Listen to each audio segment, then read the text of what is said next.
अस्सलाम वालेकुम, आप देख रहे हैं स्पोर्ट्स 365। मैं हूं आपका मेज़बान अब्दुल गफ्फार। और वो कहते हैं जनाब, पाकिस्तान क्रिकेट में एक इस्तिलाह 2 से 3 साल पहले इस्तेमाल हुई थी, कुदरत का निज़ाम। और लगता यही है कि वो कुदरत का निज़ाम हर दफ़ा आईसीसी इवेंट में पाकिस्तान को एक चांस ज़रूर देता है, और आज भी दोस्तों ऐसा ही हुआ। और आईसीसी T20 वर्ल्ड कप के अंदर इंग्लैंड ने न्यूजीलैंड को जो है सनसनीखेज मुकाबले के बाद 4 विकेटों से हरा दिया, जिसके बाद दोस्तों सिचुएशन ये बनी है कि Pakistan live for another day. Pakistan cricket team कल श्रीलंका से अपना आखिरी ग्रुप मैच खेलेगी, और जो सिचुएशन है वो कुछ ऐसी बनी है कि दिल थोड़ा खुश भी हो रहा है, लेकिन साथ ये सोच रहे हैं क्या ये पॉसिबल है। तो आज हमारे साथ रोज़ की तरह स्पोर्ट्स 65 में हमारे मेहमान मौजूद हैं शुएब अहमद साहब, जो कि पाकिस्तान के फॉर्मर टेस्ट क्रिकेटर। और जब भी मैं इंट्रोडक्शन कराता हूँ तो बहुत हैवी इंट्रोडक्शन इसलिए कराता हूँ कि बहुत ही हैवी और बड़े फैमिली यानी कि मोहब्बत बरादरान की जो है ना वो ये फैमिली से हैं। इनके नाम शुरू करें तो फिर माशाल्लाह पाकिस्तान क्रिकेट की हिस्ट्री कंप्लीट ही नहीं होती। हनीफ साहब से लेकर शेब मोहम्मद, अबी सादिक मोहम्मद, इसी तरह आप बात कर सकते हैं हनीफ मोहम्मद, इसी तरह मुश्ताक मोहम्मद, वज़ीर मोहम्मद साहब। तो बहुत शुक्रिया शेब भाई ज्वाइन करने के लिए एक मरतबा फिर। और आपने कल ये हमें कहा था कि इंग्लैंड न्यूजीलैंड के खिलाफ अपर हैंड रखता है, और रिकॉर्ड भी ये सजेस्ट करता था। तो your prediction is absolutely spot on. तो शेख साहब क्या लगता है कि तो खुशी आपके चेहरे पे भी थोड़ी नज़र आ रही है, मेरे चेहरे पर भी आज मैं लोगों से मिलता आ रहा, लोग कह रहे हैं चले एक चांस तो मिला। तो पाकिस्तान बैक इन इट क्या हम कह सकते हैं, जो अब अदादोशुमार आपके सामने आ गए? बिल्कुल पाकिस्तान के लिए एक रे ऑफ होप तो बन गई है, लेकिन जैसे आपने बताया उसकी जो इक्वेशन है कि अगर बैटिंग फर्स्ट करता है तो 64 रन से जीतना ज़रूरी है, और अगर चेस करता है तो 13.1 ओवर के अंदर जो भी गिवन टोटल होगा उसको जीतना पड़ेगा पाकिस्तान को। तो मैं समझता हूँ कि पाकिस्तान के लिए बैटिंग सेकंड, इसलिए कि जब बल्ला आपके हाथ में है तो आपके हाथ में कमांड है, दैट मीन्स। और उसमें अगर उनके पास होगा तो आप ज़रूरी नहीं है जीते और 64 रन का डेफिसिट भी बीच में हो। सही। तो जब एक चीज़ आपके कंट्रोल में, एक चीज़ है जो है आपका बैट इन हैंड, उससे आप क्विक फायर रन्स कर सकते हैं, 10-12 का या इवन 14 रन का भी मिसाल के तौर पे अगर एवरेज है तो at least you know where how to go about it, वरना तो वैसे ही बाहर हो गए थे और अदरवाइज भी होने का खतरा है।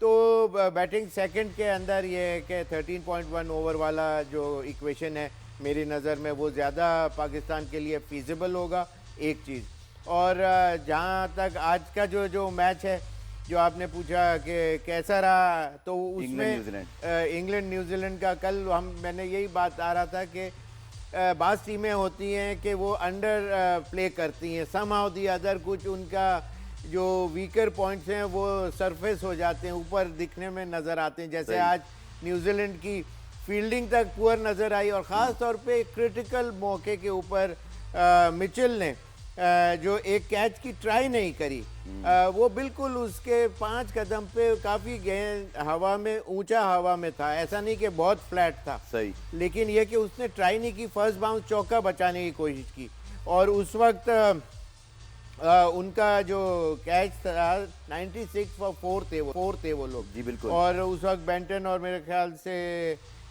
शायद दूसरे वो खेल रहे थे, बेंटन और करन शायद खेल रहे थे। जी बिल्कुल की पार्टनरशिप लगी थी। तो उसमें वो मेजर गलती एक डेफिनेटली वो सामने आई। लेकिन जब उन्होंने न्यूजीलैंड ने बैटिंग की, वहाँ से स्टार्ट करते हैं, सही, उन्होंने बहुत अच्छा स्टार्ट लिया।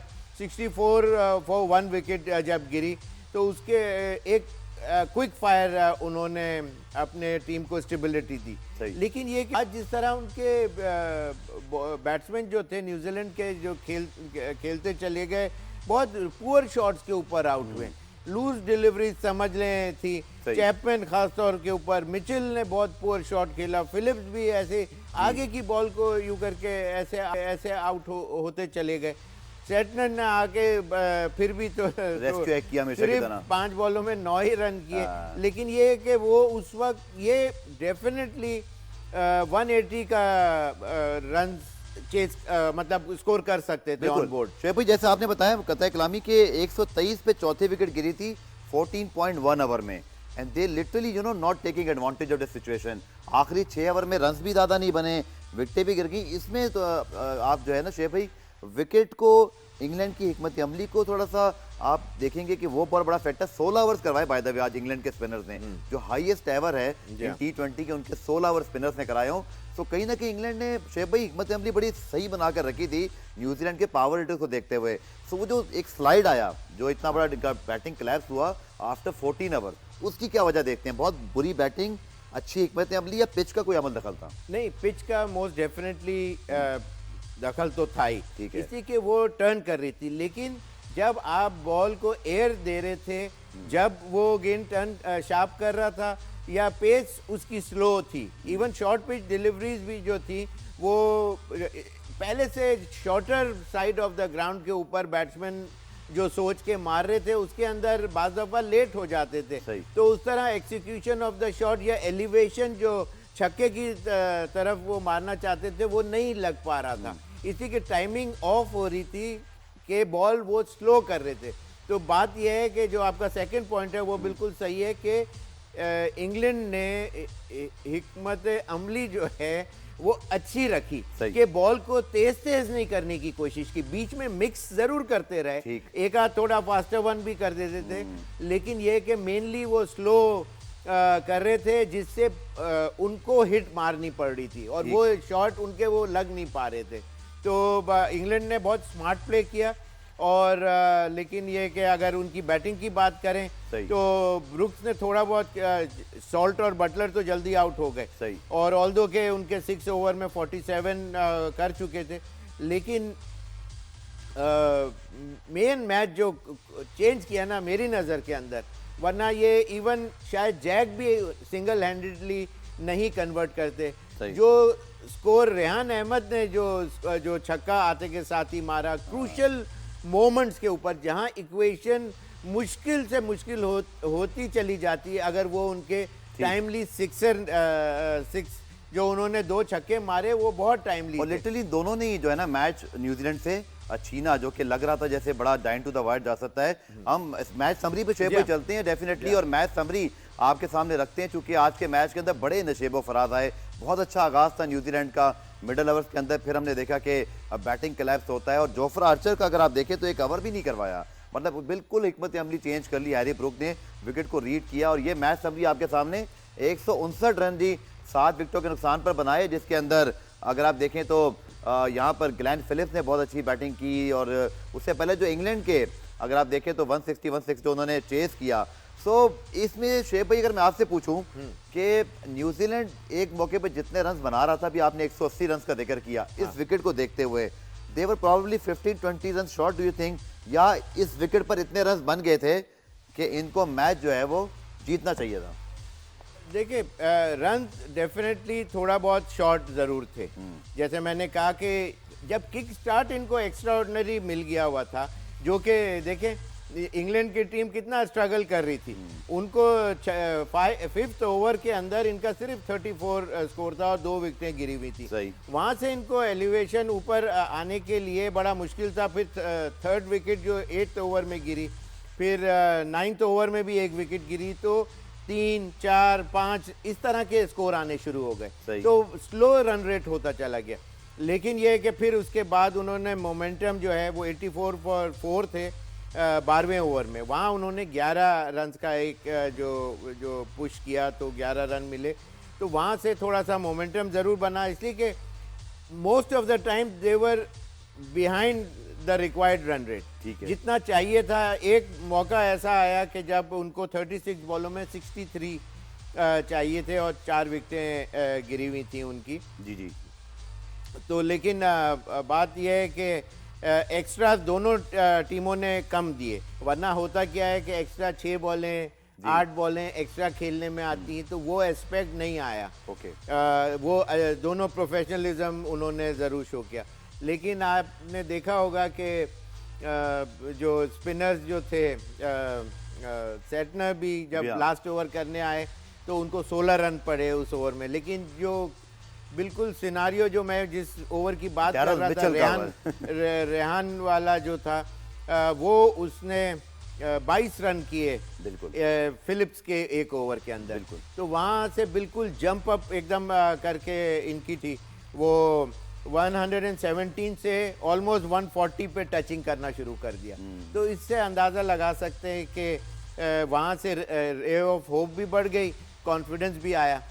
बिल्कुल आपने ठीक कहा। और वो जो ओवर है उसके ऊपर मैं ब्रेक से आके ज़रूर बात करूंगा शेख साहब से कि क्या वो ओवर बनता था, चूंकि डैरन मिचेल यकीन तौर पर अच्छे स्पिनर है लेकिन और भी ऑप्शन उनके पास बॉलिंग में मौजूद थे, और क्या थोड़ी अच्छी कप्तानी नहीं कर सके। हालांकि Mitchell Santner is known to be a very genius captain, लेकिन आखिरी ओवर में जो रन्स बने ये वो दो बैट्समैन थे। विल जैक्स तो चले बहुत अच्छा टूर्नामेंट का जा रहा है, विकेटें भी ले रहे हैं, पर Rehan Ahmed truly surprise New Zealand और अब वर्ल्ड कप में। और थोड़ा सा ना न्यूजीलैंड के लिए भी टेंशन है, नींद उनको भी आज अच्छी नहीं आनी जैसे हमको नहीं आनी। करें जनाब पहले इंग्लैंड वर्सेस न्यूजीलैंड मैच के हवाले से। और शेख भाई यकीन तौर पर हम सब अब कल के मैच का जिक्र सुनना चाहते हैं और बहुत सारी इन्फॉर्मेशन भी मैंने इनसाइड निकाल ली है कि कल क्या हो रहा है क्या नहीं हो रहा। लेकिन जो रन चेज हुआ इंग्लैंड का उसको हम दो हाफ में डिवाइड करते हैं क्योंकि सॉल्ट और बटलर तो वो जल्दी इन दोनों की पार्टनरशिप टूटती थी, आज तो दोनों ही जल्दी आउट हो गए। सो किस तरह से आप न्यूजीलैंड की बॉलिंग को देखते हैं, क्योंकि जैसे हमने कल भी जिक्र किया था हर मैच में 170 प्लस कंसीड करते आ रहे हैं, तो कहीं ना कहीं मिसिंग पार्ट उनके पास है ज़रूर, चाहे तो वो एज अ यूनिट परफॉर्म नहीं कर पा रहे। आपकी क्या राय है, जो रन चेज हो गए मैच आखिर 2 ओवर तक पहले भी इनके हाथ में मौजूद था, गलतियां कहाँ की हैं न्यूजीलैंड ने एज अ बॉलिंग यूनिट? नहीं, गलतियां एज सच इतनी नहीं थी जितना अच्छे उनके बैट्समैन उन्होंने टैकल किया। जी जी। और स्पेशली जैसे आप देखें ना कि शुरू में आउट हो गए, उसके बाद ब्रुक्स, बेथल, बेंटन, करन, जैक्स और इवन रेहान अहमद, सारों की जो कंट्रीब्यूशन है, किसी की 25, 30, 34, 33, जैक्स स्पेशली 32 आखिर तक खड़े रहे और उन्होंने 4 चौके 1 छक्का लगाया। और फिर रेहान अहमद का ब्लेसिंग इन डिस्गाइज जो कैमियो इनिंग्स उन्होंने खेली वो मतलब एक्सपेक्ट नहीं कर रहे थे, ना न्यूजीलैंड एक्सपेक्ट कर रहा था, जैसे कि नए प्लेयर हैं, और ना हम एक्सपेक्ट कर रहे थे। हम तो ये समझे थे मैच निकल गया। बिल्कुल, उसके आने के ऊपर वो शायद स्ट्रगल कर रहा होता। उसने तो छक्का भी मारा आते के साथ ही, और फिर रिवर्स स्वीप पे भी चौका मार दिया। तो वो they were absolutely baffled, they had no answer to the English batting lineup, और वहाँ वो बिल्कुल मतलब बेबस नजर आए। तो गलती एज सच उनकी वो नहीं थी।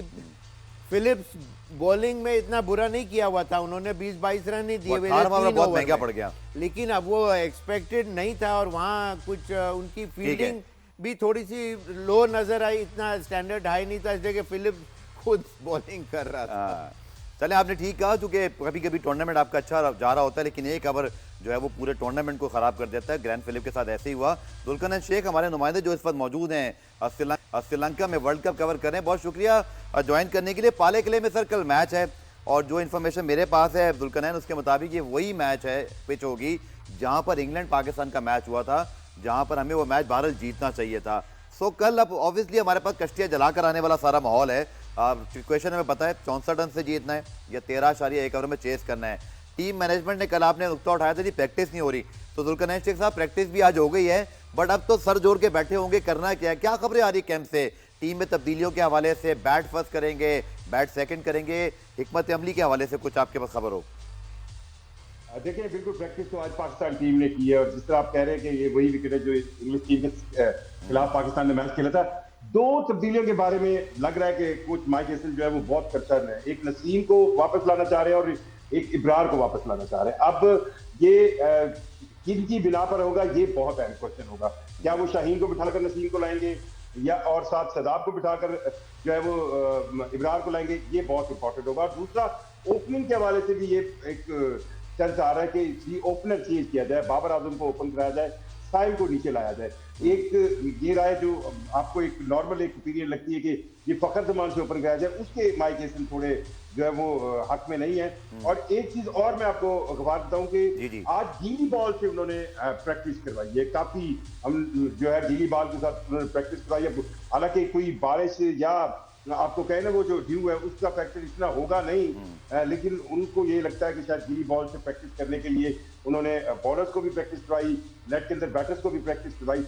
तो ऑप्शंस क्या होंगे ये बहुत अहम है, लेकिन जो पर्सनैलिटी है माइक हेसन की इस वक्त, अच्छा कुछ तो थोड़ी सी हम आप सारे बातें कर रहे हैं तो कहीं ना कहीं से ये आवाज उठ रही है कि यार आप माइक हेसन को क्यों टच कर रहे हैं। तो ये एक हकीकत है, आई डोंट नो, उनको पीछे से कोई बंदा आके या कोई और उनको कोई बताता है या नहीं बताता, या ठीक है। उनकी इनपुट कितनी होती है, पर शोमेट में तमाम फैसले माइक हिसल के हैं। तो इस लिहाज से तमाम तर थिंक टैंक भी उनके, और कल देखते हैं कि वो किस थिंक टैंक के साथ आएंगे। नॉर्मली यही लगता ठीक है है। कि 2 स्टेजेस होंगी पाकिस्तान की। ठीक है शेख भाई, जो इन्फॉर्मेशन हमारे पास अवेलेबल है, ये ग्राउंड तो पालेक लेक है, लेकिन पिच वही यूज होगी जो इंग्लैंड पाकिस्तान के मैच में यूज हुई थी, जहां एक लो स्कोरिंग मैच हुआ था। तो दो जो शेख भाई, अब हमारे पास विकेट की डिटेल भी आ गई। एक तो आप मुझे ये भी एक्सपर्ट ओपिनियन दीजिएगा कि क्या ज़रूरी है कि विकेट उसी तरह खेले या इसका बिहेवियर चेंज भी हो सकता है, तो ये आपने हमें ज़रूर बताना है। दूसरा, उस विकेट के लिहाज से और जो सिनेरियो हमारे सामने मौजूद है, रिटर्न ऑन द वॉल ही कि ये आपने करना है वरना आप बाहर हैं, क्या तब्दीलियाँ शेख भाई होनी चाहिए जो आप सजेस्ट करते हैं?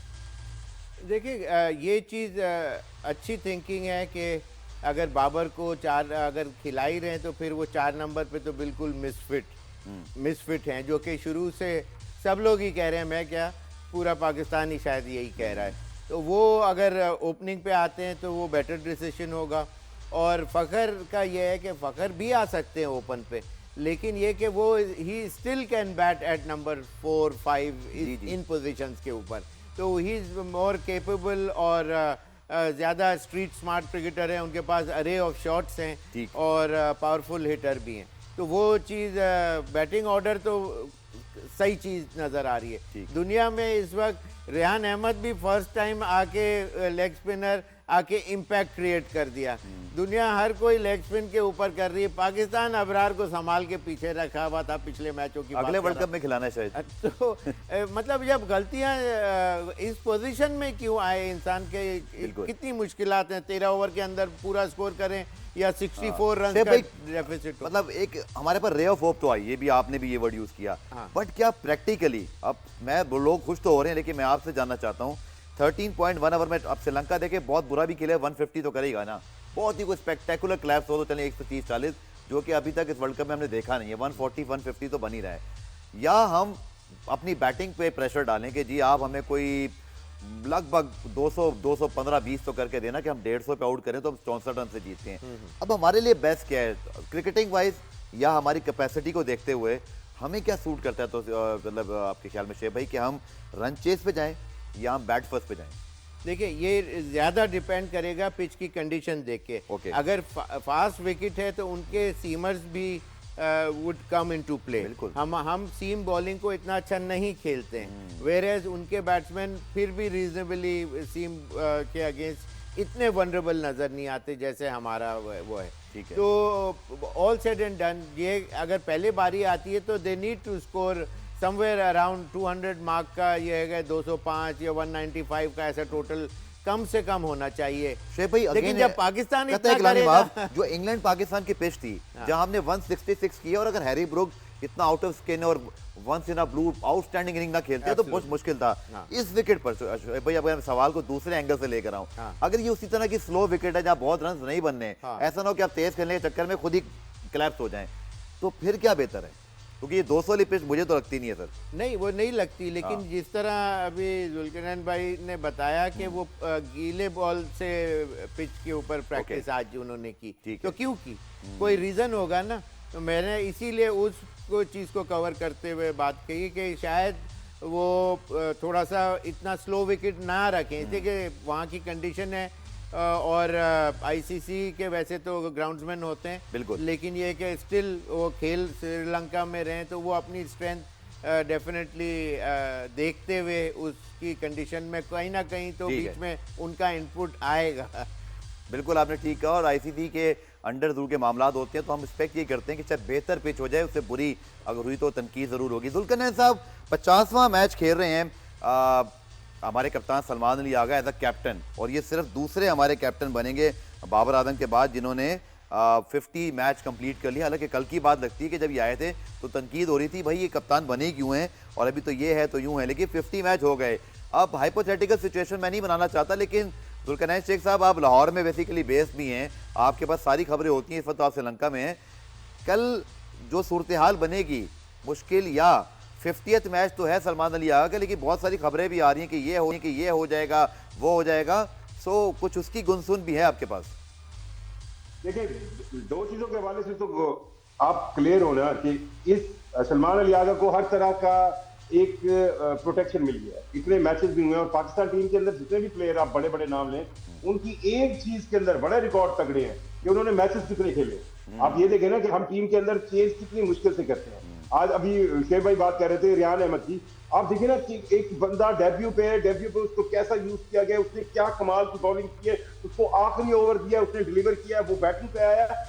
आपने man of the match Will Jacks को दे दिया, लेकिन आप ये देखें कि 2 छक्के जो रियान अहमद ने लगाए हैं वो कितना बड़ा चाहिए था। बिल्कुल। हमारा मसला ये है कि हम मतलब अब आप देखें पिछले मैचेस को देखें, सलमान ये आगा आपको लीड फ्रॉम द फ्रंट के लिए नजर आएंगे, पर वो उस तरह लीड कर पा नहीं रहे, सिवाय इसके कि एक रोल जो उन्होंने लिया था, जो उन्होंने कहा कि मैं 3 दिन से प्रैक्टिस कर रहा था इंडिया के खिलाफ, जो उन्होंने पहला ओवर किया जिसमें उन्होंने अभिषेक की विकेट भी ले ली, लेकिन उसके अलावा वो बैटिंग में आगे लीड नहीं कर रहे। कप्तानी के साथ साथ अगर आप एज ए बैटर लीड करें, कोई अच्छी इनिंग्स 1-2 खेलें जिससे मैच विनिंग हो, तो आपका भी कॉन्फिडेंस बढ़ता है, टीम का बढ़ता है। दूसरी चीज मैं आपको बताऊं, जो लोग ये सोच रहे हैं ना, अब मैं आपसे सवाल करता हूं, मुझे नहीं याद आता कि पाकिस्तान ने T20 में आखिरी कोई मैच 13वें ओवर में जीता हो, चाहे जिम्बाब्वे के खिलाफ जीता हो, बांग्लादेश के खिलाफ जीता हो। हमारी इन्हीं के साथ सीरीज होती रही है ना, बांग्लादेश से खेल लिया, श्रीलंका से खेल लिया, बड़ी टीमों के साथ तो बहुत कम खेले। तो मुझे नहीं याद कि हम किसी टीम से इतने मार्जिन से जीते। और हाँ, ये मुझे एक एग्जांपल याद आती है कि हमने लिम्बिया के खिलाफ जो है वो इतनी बड़ी जीत ली है कि उसमें 65 ओवर कवर होते हैं, तो बहुत मुश्किल होगा। और विकेट जो है वो ऐसी है जिस पर हाँ जो गीली बॉल वाली है, शायद अपने बैटर्स को वो एक हिटिंग पावर उनकी बढ़ाने की कोशिश कर रहे हैं, लेकिन बहरहाल कुछ ना कुछ तो ऐसा करना होगा कल के मैच में कि आपका पिछले सारे, चलिए वो कहते हैं ना जी, कुदरत का निज़ाम हमें एक मरतबा तो वर्ल्ड कप के सेमीफाइनल में पहुंचा चुका है, लेकिन उस वक्त हमें नेदरलैंड की जीत की जरूरत थी साउथ अफ्रीका के खिलाफ, वो ज़्यादा मुश्किल था। शायद ये ज़्यादा उससे रिलेटिवली पॉसिबल नजर आता है। पूरा हमें ब्रेक शामिल करते हैं, ब्रेक से जब वापस आएंगे तो दुलकरनैन साहब तो मौजूद होंगे। शेख भाई से मैं ज़रूर ये पूछूंगा कि एक चीज़ तो हमने डिस्कस करनी है, श्रीलंकन टीम क्योंकि वो भी कल खेल रहे हैं और वहाँ बड़ा सख्त रिएक्शन आया उनके सेमीफाइनल से बाहर होने पर, तो वो अपनी प्राइड को रिस्टोर करने के लिए शायद जान लगाएंगे।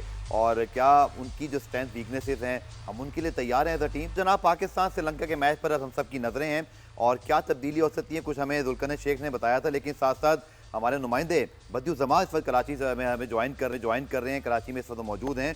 बदी, मुझे बताइएगा कि अब सूरत हाल बिल्कुल क्लियर है, क्या आपके पास खबरें हैं टीम में तब्दीलियों के हवाले से, और क्या बैटिंग ऑर्डर में भी कोई तब्दीली होगी? बिल्कुल गफार, सबसे पहले तो ये आपको बताऊंगी जो पाकिस्तान का किस्मत साथ दे रही है, और तो एक बार फिर पाकिस्तान का साथ किस्मत ने दिया है। अब जो है वो टारगेट तो बहुत मुश्किल है अचीव करना, लेकिन अब ज़राए से ये खबरें आ रही हैं कि हो सकता है, क्योंकि अब पाकिस्तान को जो अगर पहले बैटिंग आती है तो ज़्यादा से ज़्यादा रन जो है वो 20 ओवर में कर रहे होंगे, तो फ़खर जमान को जो है ओपन कराए जाने का फैसला किया जा रहा है। इसमें मुशावरत जारी है, साबिर खान के साथ वो ओपन करेंगे, और साइम मजूब जो फॉर्म में नहीं है उनको हो सकता है कि नंबर 3 पर खिलाया जाए और बाबर आजम को जो है इस मैच में वो बाहर बिठाया जाए। तो सलमान अली आगा जो है वो 5वें नंबर पर बैटिंग करेंगे। तो ये चीजें जो है अब सामने आ रही हैं। उसके अलावा शादाब खान जो जिनकी बॉलिंग जो है वो मुतासिर कुन नहीं है, उनकी जगह जो है ये बात की जा रही है कि अबरार अहमद को जो है वो फाइनल 11 में शामिल किया जाए, क्योंकि पाकिस्तान के पास आपको मालूम है कि ये आखिरी चांस है, या तो आप 65 रन से जीतें या फिर 13 ओवर में ये रन मुकम्मल करें। तो पाकिस्तान के लिए टारगेट तो मुश्किल है, लेकिन टीम में तब्दीलियां भी जरूरी हैं। तो फास्ट बॉलिंग में सलमान मिर्जा की जगह हो सकता है कि नसीम शाह को चांस मिल जाए। तो ये 3 से 4 तब्दीलियों का इम्कान जाहिर किया जा रहा है पाकिस्तान क्रिकेट टीम में, जो फाइनल 11 जो है होगी श्रीलंका के लिए, क्योंकि पाकिस्तान चले बदी देखते हैं पाकिस्तान की क्या टीम खेलती है। शेख भाई ने कहा था, मैं उनके पास दुलकरनैन से पॉइंट लेके वापस आता हूँ। शेख भाई ने कहा था शायद अब वो टीम खेलेगी जो पहले मैच में खेलनी चाहिए थी, तो मुझे कुछ कमर पे ऐसी सूरत दिखाई देती है। दुलकरनैन, आखिर में मैं आपसे पूछूं, जो क्या वहाँ मौजूद हैं, आपको बारिश की पेशगोई तो नहीं है ना, जो कि ये भी एक बड़ा फैक्टर है, क्योंकि अगर बारिश होती है तो फिर तो हम आउट ही हैं, लेकिन पाले किले का वेदर ठीक है? बिल्कुल वेदर ठीक है, कोई बारिश की मतलब चांस नहीं है, और आपको ये मैच खेल कर और अच्छे अंदाज में खेल कर जीत कर ही सेमीफाइनल में जाना होगा। तो ये भी तो एक एक्सक्यूज है ना कि अगर बारिश हो जाती तो फिर हम ये भी तो कहते ना कि हम तो बड़े तैयार थे, हम तो जीत भी जाते, ये तो बारिश नहीं रोक लिया ना हमें। तो ऐसा कोई चांस नहीं है, आपको खेलना पड़ेगा, और एक ऐसा चांस है जिसमें आप एक ऐसे मैच में इस अंदाज से जीते कि आप सारी पिछली जो हार है या पिछले जो गिले शिकवे हैं वो सारे दूर हो जाए। तो ये प्रॉपर मैच होगा, पूरा मैच होगा, और अभी तक वेदर फोरकास्ट किए कि बारिश का कोई इम्कान नहीं है। चलिए जी शेर साहब, आपसे मैं आखिर में क्लोजिंग सारे रिमार्क लूंगा। एक तो पहले तो ये कि अगर हम सारे पावर हिटर्स को खिला लें, जैसे कि ख्वाजा नाफे हमारे पास मौजूद हैं, फ़खर जमान को हमने अभी तक नीचे एक ही मैच में ट्राई किया, लेकिन साइम की फॉर्म नहीं है, बाबर अगर ओपनर खेलते भी हैं तो क्या इस सिचुएशन में क्या वो सूटेबल रहेंगे, या हम कोई आउट ऑफ बॉक्स सोच सकते हैं? जैसे कि हमारे पास ऑलराउंडर्स की फौज जफर मौज मौजूद है, जिसमें शादाब हैं, फ़हीम हैं, इनको कहीं हम ऊपर से मेक शिफ्ट में लेकर जाएं, कोई पिंच हिटर के तौर पे इस्तेमाल करें। हमें कुछ सोचना चाहिए इस तरह, स्मार्ट थिंकिंग। गफार, जब आप when you have nothing to lose जी, तो फिर आपका जो पॉजिटिव इंटेंट अगर फ्रॉम द वर्ड गो आपके अंदर जब आ जाता है, जब एज एन ओपनिंग बैट्समैन या एज अ बैट्समैन मैं बात कर रहा हूँ कि जब मारने पे आपकी बॉडी आ जाती है, मैं तो सेंचुरी के बाद वो हिम्मत करता था जी जी, लेकिन कहने की बात यह है कि जब आपको जब कोई डर और खौफ ना हो और आप बॉडी जब आपकी पॉजिटिव माइंडसेट में हो कि जी मैंने मार के खेलना है या तेज खेलना है, तो आप पॉजिटिव हो जाते हैं पहले मेंटली। उससे क्या होता है कि बॉडी जो है वो आगे फ्रंट फुट के ऊपर तैयार रहती है, और वहाँ से अगर बैक फुट पे आना जल्दी आप फिर भी आ सकते हैं। टेक्निकल बात कर रहा हूँ कि अगर जब और अगर नॉर्मल स्टांस के ऊपर खड़े हुए हैं और मारूं या नहीं मारूं, तो बॉडी का जो बैलेंस है वो इतना क्विकली बैक फुट पे नहीं आता, फ्रंट फुट पे भी बार दफ़ा लेट हो जाते हैं। तो पॉजिटिव जब आप होते हैं तो बॉल आपको, you see the ball early, ठीक, और आप ज़्यादा अच्छा वो शॉट की एग्जीक्यूशन कर सकते हैं जब पहले से प्रिपेयर्ड हो। बिल्कुल। और when you have nothing to lose, तो फिर आपके वो शॉट एक दफ़ा जिस बैट्समैन के लगने हर एक के नहीं लगते, लेकिन जिसके लगने लग जाते तो फिर they and no stopping to it at the same time. ठीक है जी। और अगर हम बात करते हैं जी, तो ये मैच जो है अगर हम देखें तो 6:30 बजे है, उसके बाद जिम्बाब्वे साउथ अफ्रीका का मैच ज़रूर है, इंडिया वेस्ट इंडीज़ का मैच भी। अब दोनों टीमें कुछ ऐसी सूरत हाल में आ गई सर कि इंडिया को भी वेस्ट इंडीज़ को लाजमी हराना है। इससे पहले कि मैं आपसे क्लोजिंग रिमार्क्स लूँ, ज़रा तसल्ली के लिए बात कर लेते हैं। इंडिया वेस्ट इंडीज़ के मैच पे तो बड़ी वहाँ पे जो है ना एक पॉजिटिव इमेज बनी हुई है कि हमने हरा ही देना है, कोई मसला ही नहीं है। बट वेस्ट इंडीज़ को देखते हुए और जो इंडिया की थोड़ी सी हमने देखा कि एक आध जगह वो भी डगमगाए हैं। आप इस संडे वाले मैच को कैसे एंटिसिपेट कर रहे हैं? क्योंकि जरा बैलेंस करते हैं ना, अगर हमारी सिचुएशन डगमगा रही है तो उनको भी जीतना लाजमी है। हाँ, लेकिन उनका जो पिछला मैच जिस तरह उनकी पूरी टीम खेली है, बॉलिंग डिपार्टमेंट भी रीजनेबली अच्छा परफॉर्म किया। डुबे सिर्फ उनका जो 6 बॉलर वो जो लाने की कोशिश कर रहे हैं उनको मार पड़े जा रही है। जी हाँ। लेकिन उसके अलावा उनकी बॉलिंग बहुत अच्छी नज़र आई, और बुमराह को भी उन्होंने 1 डाउन नंबर 3 पे बॉलिंग का चांस दिया था पिछले मैच में। और बैटिंग के अंदर आपने देख लिया कि सारे जो बैट्समैन हैं 150 प्लस स्ट्राइक रेट से खेल रहे हैं, तो कॉन्फिडेंस लेवल, और सारे रन गेटर भी हैं एट द सेम टाइम। जब एक दफ़ा अच्छे प्लेयर का मैच अच्छा चला जाए तो फिर बड़ा फुली कॉन्फिडेंस उनका बढ़ जाता है, कॉन्फिडेंट फील कर रहा होता है एक प्लेयर एज अ बैट्समैन। तो मेरी नज़र में डेफिनेटली इंडिया की टीम को थोड़ा सा ज़्यादा अच्छा चांस होगा, इसलिए कि उन्होंने पहले भी शायद एक और टीम के अगेंस्ट बार बार जो बॉलें की, मेरे ख्याल साउथ अफ्रीका था शायद के, बिग हिटर को किस तरह काउंटर किया जाए, तो वो उनके पास मैथमेटिक्स वो। चलिए, प्रोग्राम का वक्त हमारे खिताम के करीब है। शेख भाई, क्विक प्रेडिक्शन, फिर मैं जुल्करनैन बदी आप भी बता दीजिएगा। शेख भाई, योर प्रेडिक्शन क्या डुएबल है? मैं जीत की तो बात ही नहीं कर रहा, जीत नहीं चाहिए ना हमें, तो ये फार्मूला क्लिक करना है, ये एप्लीकेशन डुएबल और नॉट? It is doable. ऐसा नहीं है पाकिस्तान इतना स्कोर करके उनके प्लेयरों को आउट कर सकता है। हमारे पास उस्मान तारिक वेपनरी, अगर बैटिंग करते हैं तो फिर 200 के करीब लाके उस्मान तारिक और अबरार हमारे पास है, दे कैन डू। ठीक है जुल्करनैन, पहले आप और फिर बदी बता दीजिएगा कि मैं भी ये नहीं पूछ रहा भाई जीत या हार, चूंकि हमें तो अब ये सिचुएशन चाहिए। क्विकली योर प्रेडिक्शन, हम ये कर सकते हैं जो हमारे सामने ये 13.1 ओवर 64 से जीतना है। जुल्करनैन, पहले आप। 170 रन पाकिस्तान टीम आसानी से कर सकती है, 170 रन कर ले।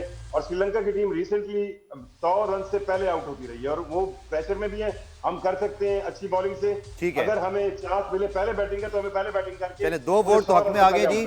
बदी, आपकी क्या राय है? मेरे ख्याल में क्योंकि उनके स्पिनर बहुत अच्छे हैं, हमारे जो बल्लेबाज हैं स्पिनर पे थोड़ा सा जो है वो हल्के हैं, इसी वजह से मुझे नहीं लगता अगर पाकिस्तान 210-220 रन करता है तो फिर तो मैच जीत सकता है, लेकिन अगर इससे कम रन करता है तो श्रीलंका डेफिनेटली जो है 140 तक चला जाएगा। चलिए तो बदी की आपने ओपिनियन सुन ली, आप दोनों का शुक्रिया, आप दोनों ने टीम के हवाले से इनसाइड न्यूज़ दी। शेख साहब, बस मुझे अभी भी वो एक चीज़ समझ नहीं आ रही, क्योंकि आप सब ने तो अपनी बात कर ली, बस 13.1 ओवर वाला ठीक रहेगा, ये 64 पूरी रात लगता है, यही सोचते रहेंगे पूरी रात। क्या आजकल तो लोग जागते हैं सहरी तक, तो लगता है सहरी तक हम यही सोचते रहेंगे, सहरी करते हुए भी हम ये सोच रहे होंगे। सो पाकिस्तान टीम मैनेजमेंट क्या सोच रही होगी आपके ख्याल में?